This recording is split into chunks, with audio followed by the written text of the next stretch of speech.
Nuestra invitada de hoy es docente en la Cátedra de Historia y Crítica 2 de la Facultad de Arquitectura de la UNE. Además es miembro del Centro de Estudios Históricos Arquitectónicos Urbanos de la misma universidad.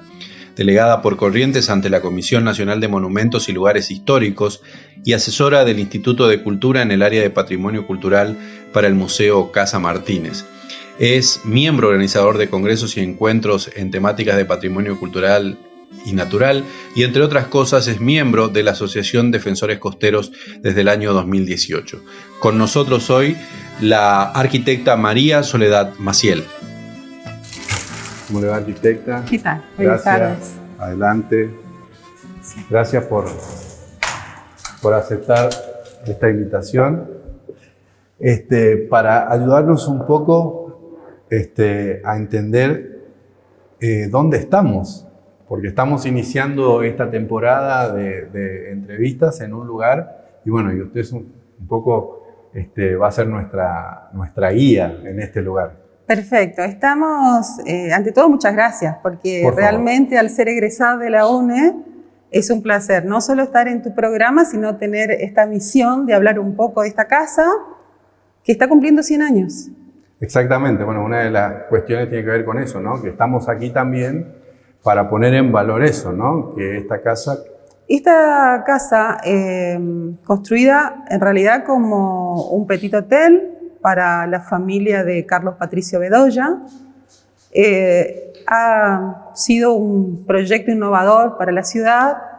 No te olvides que veníamos con un prototipo muy tradicional de viviendas organizadas en torno a patios. Claro. O sea, ustedes recordarán la Casa La Graña, por ejemplo, un típico ejemplo de mediados del siglo XIX, con un patio y que generalmente un aljibe era el elemento central. Y ahora donde nosotros estamos, en esta casa, nos encontramos dentro de un vestíbulo con una forma octogonal, de triple altura, con claraboya, y es un proyecto compacto y muy francés. ¿Y por qué? Claro, recordarás que desde 1880, con ese gran impulso que le dio a la Argentina esa generación del 80, polémica por cierto, pero con acumulación de capital, las familias más adineradas comenzaron a construir en toda Argentina, ¿no? Sus grandes palacios o residencias con este gusto parisino. Y Corrientes, un poco tardíamente, adopta este academicismo francés en unas pocas propiedades. Tenemos justamente acá, en el entorno de la Plaza 25 de Mayo, al menos 3 ejemplos característicos, además de la Casa Bedoya, que hoy rectorado. Frente tenemos la Jefatura de Policía y la legislatura de la provincia, también las 3, si bien la legislatura cambió la fachada, pero las 3 con este perfil, estilo academicista francés. Y además es un repertorio de las variantes del academicismo francés, porque la Jefatura de Policía, por ejemplo, tiene una cubierta con mansardas, crestería, cinguería, y todo un desarrollo de cubierta distinto al del Petit Hotel Casa Bedoya, que la fachada, excepto por el volumen central que balconea frente al acceso, su remate es con balaustres y macetones. ¿Qué es el Petit Hotel? Bueno, ¿para qué se usaba, digamos? Claro, es como si hacemos la traducción sería un hotel particular, o sea, pequeño hotel que en un momento dado en la Belle Époque francesa se usaba como residencia residencia de vacaciones, digamos, para vacacionar. En el caso de los ejemplos que tenemos en la ciudad de Corrientes, que es la Casa Pampín, por ejemplo, es una de ellas, y con este tipo de petit hotel y también acá la Casa Bedoya como residencias familiares. La gente vivía acá. La gente vivía, por supuesto. Esto venía, bueno, se diseñaban, traían los materiales, se ensamblaban acá. ¿Qué se hacía acá? ¿Nos puede contar algo de eso? Claro. Uno de los proyectistas es Vito Samela, italiano. Hacia mediados del siglo XIX tenemos un aluvión de inmigración importante de origen italiano mayormente, y entre eso nuestros mejores constructores, que traen el lenguaje clásico, ¿sí? Pero después también vienen ya los profesionales hacia finales del siglo XIX, 1880, como tenemos el caso del ingeniero Kohl o la titulación del hijo justamente de Vito Samela, Antonio Samela, normalmente se titulaban en la Politécnica, París. Y bueno, con ellos viene el lenguaje erudito, según dice Ramón Gutiérrez, ¿no? Lo menciono y además le hago un reconocimiento por todo lo que hizo por el patrimonio de Corrientes, desde su cátedra del Departamento de Conservación de la UNE, en la Facultad de Arquitectura, junto a Ángela Sánchez Negretes y otros destacados arquitectos especialistas en historia. Y bueno, te decía, con ellos viene el conocimiento del lenguaje más erudito, pero como decías vos, para poder hacer las propiedades amobladas y decoradas, han tenido que importar. Por ejemplo, la herrería ornamental francesa está presente con las fundiciones, por ejemplo, de Huchmarme, es un lugar de donde traían todos los detalles de esculturas que vemos, adornos, farolas, las mismas lámparas, por ejemplo, esta preciosa que engalana la escalera, o catálogos también de rejas y portones, se traía todo. Si vos tenés el precioso portón de acceso de lo que era la cochera, que todavía se conserva, que esos detalles se repiten en una serie de elementos ornamentales, inclusive en las barandas que balconean en este espacio de triple altura. Claro. Y después tenemos esto, ¿no? Esta escalera estaba, claro, pero después con el tiempo se incorpora este elemento que también fue muy novedoso para su época, fue el primero, si mal no recuerdo. Exactamente. El primer ascensor que hubo en Corrientes, ¿y eso obedece a qué? Claro, para la segunda década se instala la usina eléctrica de Parodi Figini, primer construcción de lo que hoy conocemos como la Costanera General San Martín, el primer edificio construido, y bueno, teniendo la posibilidad de la energía eléctrica, también esta casa usufructúa esa posibilidad y se instala el primer ascensor. Se dice que obedeció también a una necesidad de tipo funcional, que tenían uno de sus miembros necesidad de un medio de elevación, pero de hecho también fue una novedad la incorporación de este elemento de uso para desplazamiento vertical. La familia de Carlos Patricio Bedoya, además de ser yerno de Bernardino Valle, que fue claro, el fundador de Ituzaingó, ¿qué hacía? ¿Se sabe algo Claro, más? Bueno, acá la familia Bedoya tiene historia, digamos, desde las primeras épocas, inclusive de colonia, y se sabe que han tenido participación en distintos hechos históricos. Y de Carlos Patricio también se sabe que era estanciero, es decir, tenía, estamos hablando de 1880, ¿no? Generalmente grandes terratenientes,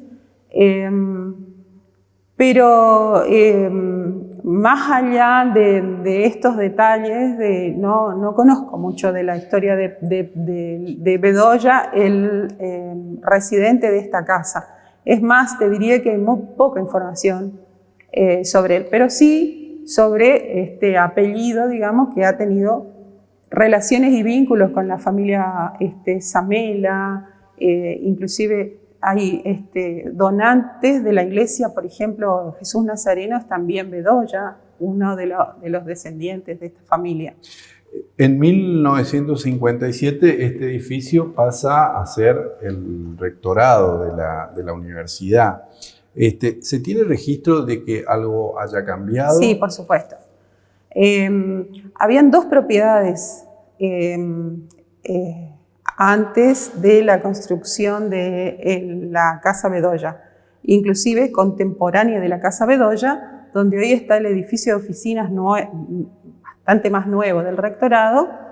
Había otra casa de 2 niveles de altura también, que fue demolida, y el rectorado hace utilización con ampliación de las oficinas, inclusive se cubre y se da uso al piso superior de lo que es todo el acceso de la cochera, ¿no? Y ha construido también hacia atrás. Pero volviendo a que el rectorado ocupa este edificio, a mí me parece simbólicamente muy bueno, porque fíjate que en la plaza nuestra, 25 de mayo de la ciudad de Corrientes, es un centro administrativo. Está en la Casa de Gobierno, Poder Ejecutivo, Poder Judicial, Palacio de Justicia está donde está la Jefatura de Policía y la iglesia. Y que en 1957 esté la universidad también. Que está hablando de algo, es importante porque está participando de este círculo de saber y poder tan importante, y que hacia el centenario de la casa esté una mujer, también me parece absolutamente coincidente, simbólico. Ahora, es muy interesante eso que plantea, cómo mirando con un poco más de detenimiento todo el lenguaje que está expresando no solamente la arquitectura de un lugar, sino lo que tiene adentro y cómo convive con su entorno, ¿no? Claro, decía Foucault, el saber es poder, y justo estamos en un centro donde están todos los poderes de la República, y que esté el saber científico me parece absolutamente importante. No sé si a nivel de sociedad todavía esta cuestión está suficientemente interpretada, pero de hecho es uno de los mandatos de la UNE, la conexión, digamos, con la comunidad. Usted es delegada por Corrientes ante la Comisión Nacional de Monumentos y Lugares Históricos desde el año 2009. Una membresía ad honorem, y la principal función es actualizar datos sobre los monumentos históricos nacionales de la provincia. ¿Cuáles son esos monumentos? Bueno, tenemos, mira, para hacer una enumeración relativamente ordenada, porque es muy variado, te podría decir que desde 1929 se determinan y declaran los sitios históricos que fueron los de batalla. Por ejemplo, Punta Cuevas en Bellavista, de los escenarios de la guerra de la Triple Alianza. Riachuelo o Punta Mitre, justamente que está ese monumento que hizo Perlotti a General Mitre, escenario también de cruentas batallas. Y luego tenés, sí, ya con ese concepto de monumento, que es un concepto que después se fue ayornando, los grandes edificios como el Teatro Veras, o Teatro Solari de Goya, o las casas de gobierno, por ejemplo, que como fue también la Casa Martínez, ¿no? Un patrimonio que se recuperó después de un intento de demolición total, un largo juicio, pero normalmente lo que se pretende ahora es rescatar la historia integral, no solo el monumento aislado, sino el monumento con toda su trascendencia.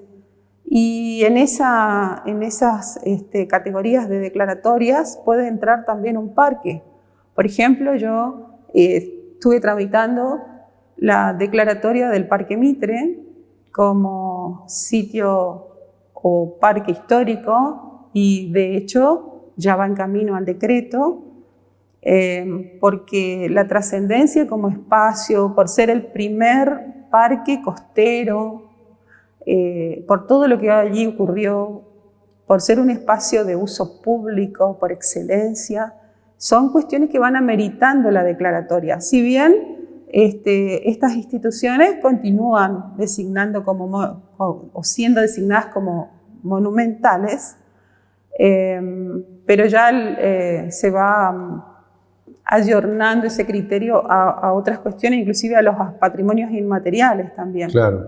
Por ejemplo, otras declaratorias recientes son poblados históricos de Loreto, San Miguel y Cacatí.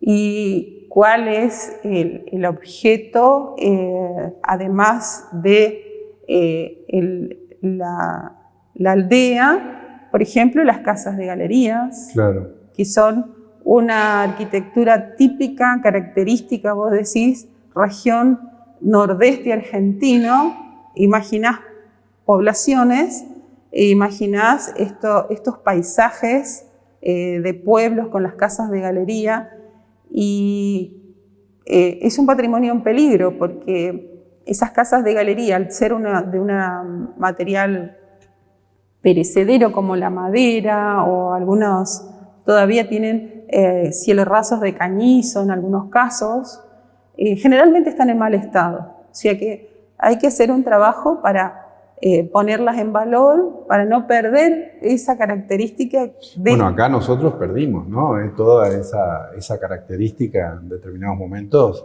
que se arrasó con esas casas y se terminó. Bueno, es que justamente hacia el centenario estaba Vidal de gobernador, pero como intendentes de la ciudad, además de Ramallón y otros anteriores, apelaban al no mantenimiento de las casas de galería, por ejemplo. Por una cuestión estética, Por digamos. una cuestión de que ya el gusto de las otras ciudades, como Buenos Aires, empezaron a cambiar justamente con la inmigración, y después con ya el gusto francés instalado, y se veía lo que había sido la forma de habitar con las costumbres y usos como algo de poco valor en relación a lo otro. Y no es un discurso que vos puedas decir fue de hace 100 años atrás. Claro, todavía... iba a preguntar eso, ¿no? ¿Y hoy cómo estamos? No, es que aparentemente sigue estando muy firme ese mismo discurso.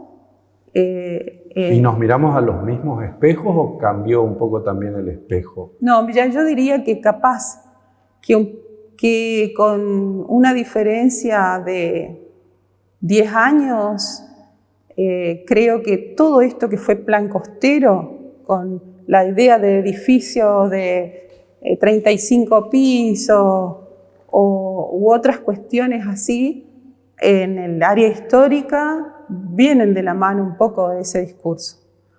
El discurso de supuesta modernidad, de supuesto progreso. Sí. Viene atado a eso. Cualquier arquitecto urbanista sabe que el verdadero progreso y desarrollo no reside en este tipo de burbuja inmobiliaria. De hecho, la Costanera Sur, que sí admite la edificabilidad en altura, cuando esa normativa se dispuso, justamente fue para que la presión inmobiliaria del centro histórico se trasladara. Claro, salga del centro. Esa fue la idea. Usted trabaja asesora en la Casa Martínez, ¿no? Sí. La casa finalmente que se recuperó, que se reedificó sobre las ruinas, recuperó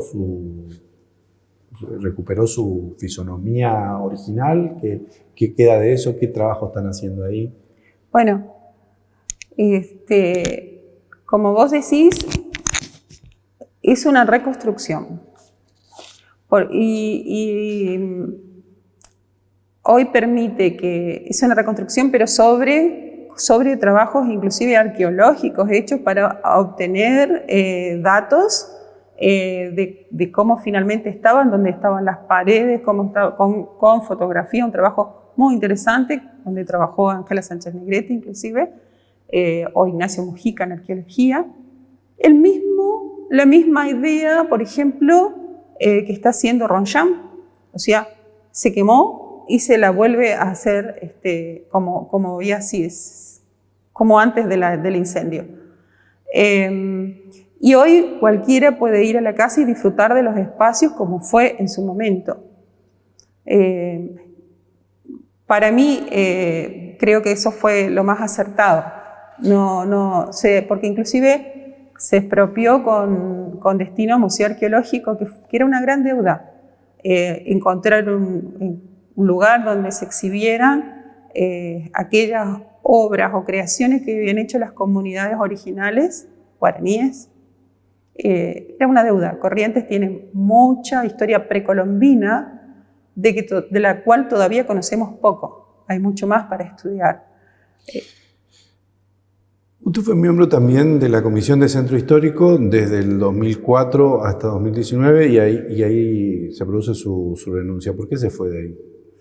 Sí, la renuncia tenía que ver concretamente con la crisis que me generaba tratar de sostener criterios de 40 años desde la creación de la comisión en 1978, de mantener áreas de amortiguación, que son hoy se dice por el Consejo Internacional de Monumentos y Sitios zona buffer, a una ordenanza de plan costero que entra por Consejo Deliberante. O sea, para mí todo lo que tenga que ver con la planificación de la ciudad tiene que manejarse desde las áreas de planeamiento, y allí con los técnicos creo que es lo más equilibrado que le puede ¿Se ocurrir. impuso el criterio político? Digamos, a mí me parece que sí. De hecho, yo estoy convencida que sí. Corrientes es una ciudad que tiene mucha historia, y la historia esa se debe cuidar, se la cuida, pero hace falta más. Hace falta mucho más. Los proyectos que implican patrimonio tienen que ser consensuados, porque justamente el patrimonio está hablando de un derecho colectivo también. Claro. Entonces debe ser consensuado. Y fue directora general de Preservación del Patrimonio Urbano y Arquitectónico de la Municipalidad de la Ciudad de Corrientes en los 4 años del 2005 al 2009, donde participaron en la creación de normativa de planificación en relación al centro histórico y realizaron allí un primer catálogo, un inventario del patrimonio urbano. Eso, ¿qué incluye? Además de la cuestión monumental, ¿incluye algo más? Sí, es un registro de las distintas propiedades, un registro inicial. Después sé que ese catálogo se amplió. Por ejemplo, la arquitecta Mariel González, autora de esa maqueta que está ahí, que vi que está su nombre. Esta maqueta, vamos a hacer justamente el paréntesis ahí para explicar de qué se trata. Esta maqueta es una maqueta del edificio donde nosotros estamos, ¿no? Yo pedí que la trajeran porque es la manera más simple de ver lo que es un volumen compacto, ver que se leen en fachadita 2 niveles, pero el tercer nivel, que es el que nos permite la entrada de luz al octógono donde estamos en el recibidor, es ese volumen superior que tiene una claraboya cristalada. En realidad tiene también aventanamiento, o sea que la entrada de luz era importante para darle vitalidad al edificio. Y además la cochera, donde hay algunas fotitos antiguas, se ve que tenía un balconeo del comedor que era Luis XV. Todas las casas francesas tenían su comedor Luis XV, un balconeo en una terracita con ese semicírculo y una fuente. Te voy a contar que hasta 1980 estaba la fuente, pero no sé en este momento dónde está, pero sí. Bueno, entonces hicieron un primer catálogo. Ajá. claro, de las residencias normalmente de la ciudad y otros edificios de valor con 3 categorías que también está usando la Comisión Nacional, ese catálogo. La categoría es cautelar, integral y estructural. O sea, integral, una iglesia a la Merced donde no podés tocar nada, por ejemplo, o una casa de gobierno. Estructural, donde se respeta el tipo de patio, pero a lo mejor se puede hacer un nivel más. Y cautelar es fachada de primera hilera de habitaciones. Esa facilidad de entender, de limitar en una obra qué se debe mantener, es muy práctico para el técnico que está en la municipalidad a cargo de las obras particulares y tiene un comitente que dice que quiere hacer 20 pisos. Entonces, el código no permite 20, pero permite un poco menos, y cuando se encuentra y se enfrentan con un catálogo ya se les facilita esa tarea porque ya se discutió qué hacer y qué no. Qué hacer y qué no, qué proteger y qué no. Finalmente, arquitecta, si nosotros hablamos de patrimonio, patrimonio en su integralidad, como dice usted, de hecho ahora estamos asistiendo en este momento que estamos grabando esta entrevista a una modificación del patrimonio de la plaza, de la Plaza 25 de Mayo y todo eso. ¿Cómo estamos nosotros con relación a la preservación y el cuidado de nuestro patrimonio? Hablaba con varios patrimonialistas y te transmito esto porque ya lo conversé con otra gente. Muchos dicen, se hizo mucho. Es cierto, se ha venido haciendo mucho. Y hay más para hacer, sí, porque justamente Corrientes es una provincia con mucha historia. Pero además, decimos historia, pero en patrimonio es importante también lo paleontológico, claro. En patrimonio también es importante lo arqueológico, lo archivístico, lo documental. Vos te encontrás con una provincia que tiene una riqueza formidable y que esa riqueza puede ser un recurso, además. Claro. Un recurso para turismo cultural, un recurso para científico, para que investiguen. Pero cuesta institucionalizar el apego a las normas, inclusive hasta por el Estado. Claro. O sea, al privado particular, cuando puede, trata de avanzar un poco más sobre la norma, pero el Estado también. Y cuesta, no sé si son, viste, los tiempos líquidos donde todo tiene que ser para ayer, que obliga a que los planos no ingresen por todos los lugares donde tienen que ingresar, o es una vocación por no respetar muchas veces las normas, pero además yo creo que falta mucho más personal en las áreas de patrimonio del Estado. Todos los edificios tienen que tener sus patrimonialistas porque es necesario, porque no se da abasto, pero también hay que ir por el patrimonio barrial. Hay que ir por los barrios, no solo con el rescate de plazas y paseos, sino también de patrimonios. Tienen patrimonio, ya sea de origen fabril o de origen popular o una construcción, pero es necesario. El patrimonio tiene la ventaja de aglutinar a la sociedad. Y eso se descubrió después de las guerras mundiales. Cuando la gente perdía la referencia, se tenía que volver a reconstruir alguna obra emblemática para que puedas sentir, como cuando vos en tu casa sentís que están los elementos que te dan referencia. Y eso es el patrimonio. Arquitecta, ha sido un placer. Muchas gracias por estar acá. Muchísimas gracias a vos. Y bueno, un saludo a esta querida UNE que celebra en la casa, que la acoge desde 1957, 100 años. A ustedes también muchas gracias por estar ahí. Recuerden que esta y las demás entrevistas se pueden encontrar en nuestro canal de YouTube, en los repositorios digitales de eduardoyelmedioledesma.com, en los repositorios del Diario Litoral y también todas las semanas por Telenor. Muchísimas gracias y hasta la próxima.